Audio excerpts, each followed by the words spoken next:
ओम नमः शिवाय। शिव महापुराण उमा संहिता अध्याय 34 સર્વ મન્વંતરોની ઉત્પત્તિ। સૌનક બોલ્યા, હે સુત પુરાણીજી, કૃપા કરીને વિસ્તારની સાથે મન્વંતરનો વર્ણન અમને સંભળાવો।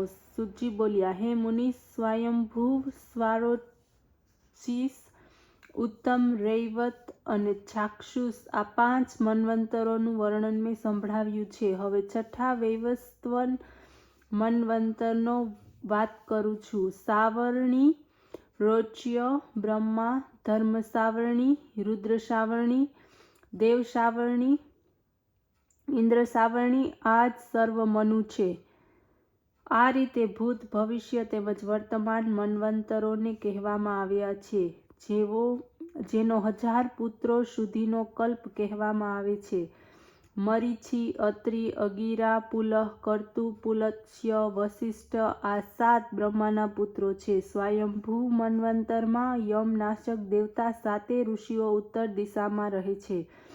આગ્નિધ્ર, અગ્નિવાહુ, મેઘા, મેઘાતિથિ, વસુ, જ્યોતિષ્માન, ધૃતિમાન, હવ્ય, શવન અને શુભ આ 10 સ્વયંભૂ મનુના પુત્ર છે। એમાં યજ્ઞ નામક ઇન્દ્ર કહેવામાં આવ્યા છે। બીજા મન્વંતરમાં અર્ધસ્તંભ, પરસ્તંભ, ઋષભ, વસુમાન, જ્યોતિષ્માન, ધૃતિમાન તેમજ 7મા રાશિષ્યમાન આ રીતે 7 ઋષિઓ છે। સ્વારોચિષ મન્વંતરના રોમન નામના ઇન્દ્ર તથા તુષિતા નામના દેવતા હોય છે। હરિ, અધ્યત્રન, સુકૃતિ, જ્યોતિ, અયોમૂર્તિ, અયસ્યમય, પ્રથિત, મનસ્યુ, નભસ તથા સૂર્ય જે 10 મહાત્મા સ્વારોચિષના પુત્ર છે।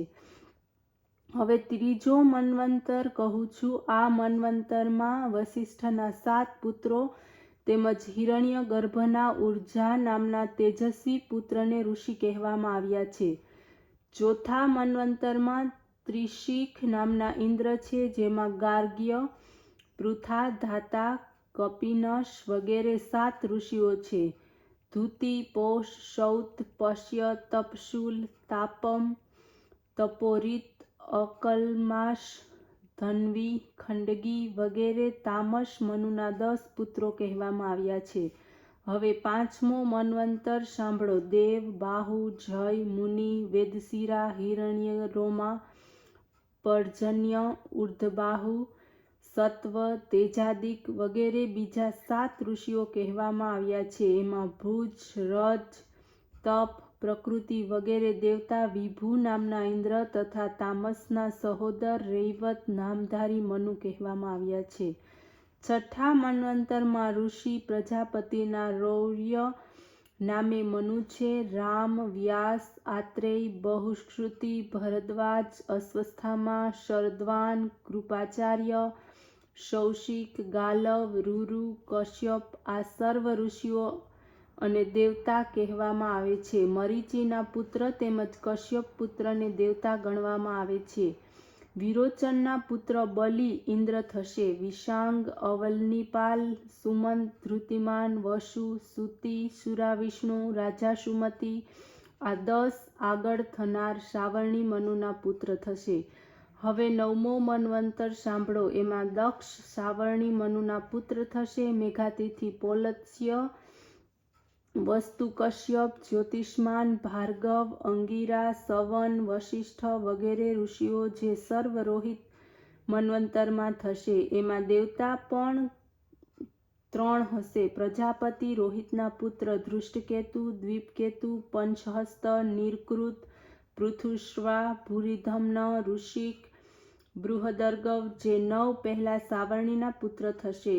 હવિષ્માન, પ્રકૃતિ, અધોમુક્તિ, અવ્યય, પ્રયાતિ, ભ્રાંભર, અનેના નામના ઋષિ થશે। વિષ્મંત નામના દેવતા થશે। અક્ષલન, ઉત્તમૌજા, માર્કિવેણ, સનાતિક,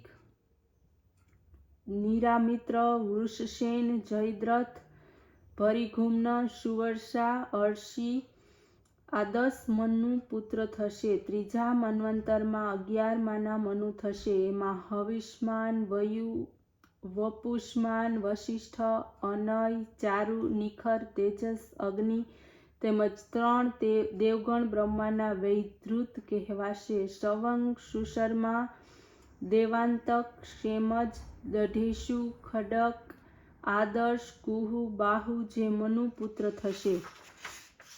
હવે ચોથા મનુ સાવરણીના 7 ઋષિઓના નામ સાંભળો. ધૂતિ, સુતપા, અગિરા, પૌલત્ય, પુલહ, ભાર્ગવ. બ્રહ્માના માનસપુત્ર 5 દેવતાગણ થશે. દિવ, સ્પૃતિ નામના ઇન્દ્ર થશે. વિચિત્ર, ચિત્ર, તપ, ધર્મ, ધૃતોનદ્ર, સુતપાક્ષત, વૃદક, નિર્ભય, સુતપા, દ્રોણ જે રોષ્ય મનુના પુત્ર થશે. 14મા સત્ય મન્વંતરમાં આગ્નિધ્ર, માગધ, અતિવાહ્યા, શક્તિ, યુક્તિ, અજિત, પુલહ આ 7 ઋષિઓ થશે. પરમ પવિત્ર શાક્ષુપ દેવતા તેમજ સુસી ઇન્દ્ર થશે. આ મન્વંતરમાં 5 દેવતા કહેવામાં આવ્યા છે: તરંગ, ભીરુ, બુધ્ન, તનુગ્ર, અતિમાની, પ્રવીણ, વિષ્ણુ, સ્કંદન, તેજસ્વી, સબલ જે સર્વ સત્ય મનુના પુત્રો થશે. ભૌમ મનુના અધિકારમાં જ પહેલો કલ્પ પૂરો થાય છે. આ રીતે મેં ભૂત ભવિષ્ય કાળના મનુઓ કહ્યા છે.